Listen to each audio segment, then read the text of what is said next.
Hello दोस्तों, नमस्कार। स्वागत करता हूं आप सभी का अपने इस नए वीडियो में। जीडीएस डाक विभाग 2024 की नई भर्ती कब तक निकल करके आएगी, इस वीडियो में क्लियर करने वाला हूं। क्योंकि बहुत सारे लोग कमेंट कर रहे थे कि सर जीडीएस की नई भर्ती कब तक आएगी, आप कृपया बताएं हमें। और आप 5-6 सालों से जीडीएस में काम कर रहे हैं तो आपका न्यूज़ ऑथेंटिक रहता है, तो इसलिए मैं ये वीडियो बना रहा हूं। और पिछले 6 वर्षों से, अब जो 7वां वर्ष होना चला जीडीएस में मैं काम कर रहा हूं, तो आप लोगों को मैं ऑथेंटिक न्यूज़ देता हूं जीडीएस से रिलेटेड। पहले भी मैंने इस चैनल पर कई जीडीएस के वीडियोस बना चुका हूं। एबीपीएम क्या होता है, बीपीएम क्या होता है, उसका वर्कलोड क्या है, ट्रांसफर कैसे होता है, सैलरी कितनी मिलती है, कैसे ज्वाइनिंग होता है, सब कुछ वीडियो बना चुका हूँ। अब नए 2024 के नए रूल के अनुसार बहुत सारे रूल ऐसे हैं जो बदल चुके हैं, उसके ऊपर भी वीडियोज़ बनाने वाला हूँ। तो आप लोग चैनल को जरूर सब्सक्राइब कर लीजिएगा अगर आपको जीडीएस में जुड़ना है। हमारे चैनल से बहुत सारे लोग वीडियोज़ देख करके जीडीएस में लाभान्वित हुए हैं और अनेक पदों पर कार्यरत हुए हैं, एबीपीएम हो या बीपीएम हो। और कई ऐसे छात्र हैं जो हमारे अभी जीडीएस में रिक्रूट हुए थे और वो एमटीएस भी बन चुके हैं। तो आपको भी अगर जीडीएस से एमटीएस बनना है तो वो सब सारे रूल मैं आपको बताऊंगा और कैसे तैयारी करना सब कुछ बताऊंगा। चैनल पर न्यू है तो चैनल को सब्सक्राइब कर लीजिएगा। चलिए इस वीडियो में हम लोग बात करते हैं कि डाक विभाग की भर्ती 2024 की कब तक आएगी और कितने पदों पर आएगी और कितना कट ऑफ जा सकता है। अगर आपका इतना कट ऑफ है तो आप लोग जरूर भरिएगा, और नहीं भी कट ऑफ है, अगर आपके 60-70% भी हैं तो भी आपको सिलेक्शन कैसे होगा वो भी मैं आपको लास्ट में बताने वाला हूं। तो इसलिए वीडियो को लास्ट तक जरूर देखिएगा। सबसे पहली बात, इसमें योग्यता कितनी है तो सबको पता है 10th लेवल का भर्ती है। केवल आपके 10वीं पास अगर आप हैं और 18 वर्ष आपकी उम्र है तो आप इस फॉर्म को डाल सकते हैं। लेकिन क्या इतने में सिलेक्शन होगा? तो बिल्कुल नहीं। 10वीं पास तो बहुत लोग हैं, 50 लाख लोग जो है जो 10वीं पास है और 18 वर्ष से प्लस के हैं, तो उन लोग सभी लोग भरते हैं, परंतु सबका सिलेक्शन नहीं होता है। किसका सिलेक्शन होता है? तो जिसका 90% मार्क्स हो। 90 भी मैं कम बोल रहा हूँ, कहीं कहीं 90 से भी बहुत ज़्यादा चला जाता है, 95 भी चला जाता है, कहीं 95 में भी सिलेक्शन नहीं होता है, 97 भी चला जाता है। तो इस प्रकार से आपके मार्क्स 90 से प्लस होने चाहिए। तो क्या 60% जिसके मार्क्स है या 70% जिसके मार्क्स है उनका सिलेक्शन नहीं होगा? तो उनका भी होगा।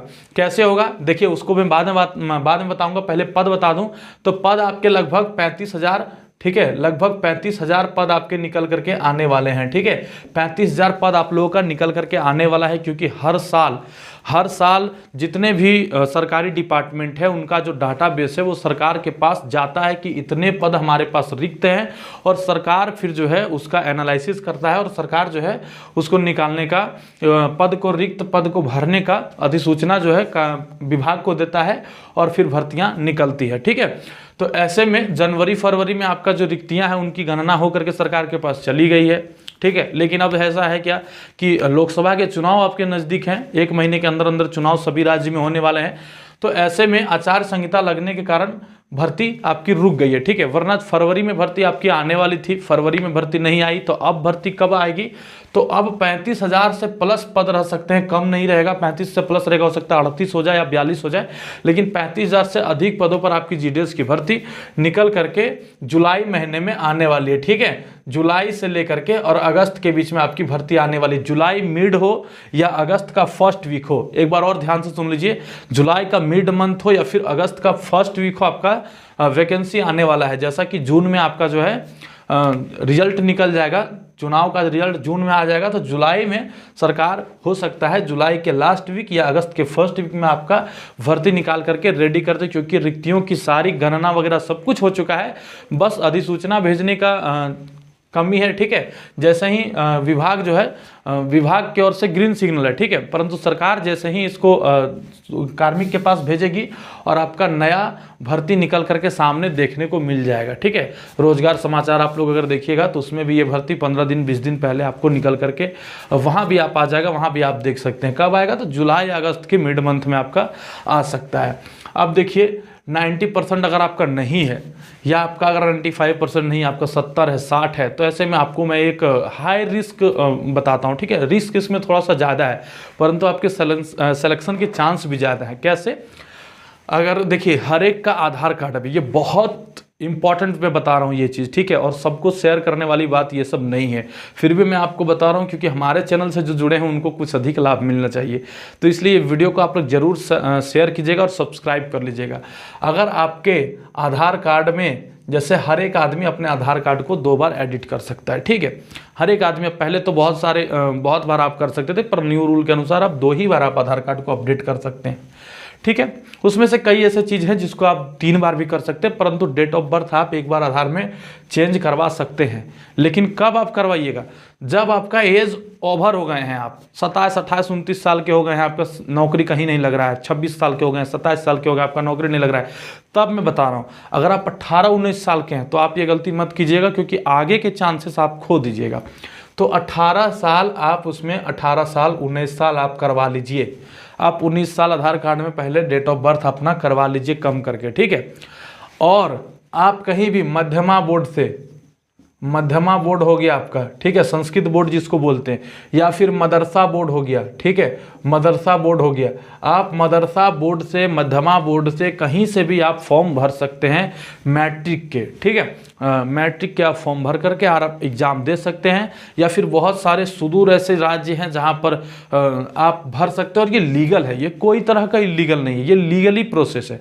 लीगल कैसे है कि आप फिर से 10वीं में परीक्षा दे रहे हैं, इसमें कोई इलीगल बात नहीं। आप खुद परीक्षा देंगे, आपका फोटो होगा, आपका मार्कशीट होगा, आपका थंब होगा, आप पढ़ के रिजल्ट लाइएगा, सब कुछ आपका होगा, ठीक है। लेकिन थोड़ा सा आपको यहाँ पर जुगाड़ जंतर लगाना होगा, ठीक है। आप थोड़ा अच्छे से पढ़ लीजिएगा, आप थोड़ा सा अच्छे से तैयारी कर लीजिएगा। और अब जब आप दीजिएगा मैट्रिक, तो अब आपका फुल्ली चांस है कि पहले अगर आपके 65% थे, तो अब तो आपका 65 नहीं आने वाला है, अब आपका 90 से प्लस ही रहेगा। अब आपका जो मार्क्स है वो 90 से प्लस रहेगा, ठीक है, 90 से प्लस अब आपका परसेंटेज रहने वाला है। तो इसके बाद अब जब इसको आप भरिएगा फॉर्म को, तो आपका सिलेक्शन का चांस बहुत ज़्यादा बढ़ जाएगा। और मैं बता रहा हूँ, ये ऐसा चीज़ है ना कि अगर 35,000 भर्ती में से अगर 10,000 या 7,000 से 10,000 भर्ती अगर डायरेक्ट लोगों का होता है, तो 50% से 70% भर्ती में इसी प्रकार के लोग जाते हैं।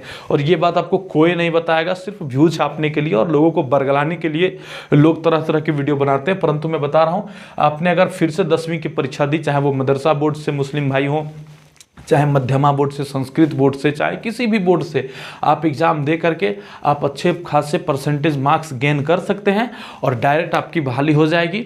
उसके बाद आप जीडीएस में जाइए, फिर 1 साल के बाद आप एमटीएस का एग्ज़ाम दीजिए, एमटीएस बन जाइए। अगर आप डायरेक्ट 10 का एग्ज़ाम डायरेक्ट आप यदि एसएससी एमटीएस के थ्रू चयनित होने जाइएगा, तो आपको 95% कट ऑफ मार्क्स लाना पड़ेगा 60-70 लाख का भीड़ में। पॉसिबल नहीं है, चांसेस बहुत कम है। इसमें चांसेस 90% चांस है कि आप अगर जीडीएस में लग जाते हैं तो आप एमटीएस बन सकते हैं। और भी कोई वीडियोस आपको चाहिए इससे रिलेटेड, कैसे आप जीडीएस से एमटीएस 1 साल में मात्र बन सकते हैं, वो वीडियो मैं आपको बताऊंगा। रामबाण तरीका है, 1 साल में आप जीडीएस में बहाली हुए हैं, 1 साल के अंदर अंदर आप एमटीएस बन सकते हैं। और 15,000 सैलरी जो आपका जीडीएस का है, 14 से 15,000, 16,000, उससे आप निजात पा करके, छुटकारा पा करके डायरेक्ट आप 16 से 32,000 एमटीएस में आप उठा सकते हैं। तो सारा वीडियोज़ मैं आपको दूंगा। चैनल को सब्सक्राइब कर लीजिएगा और वीडियो को शेयर करना बिल्कुल मत भूलिएगा। फिर मिलते हैं किसी नए वीडियो में। धन्यवाद। जय हिंद, जय भारत।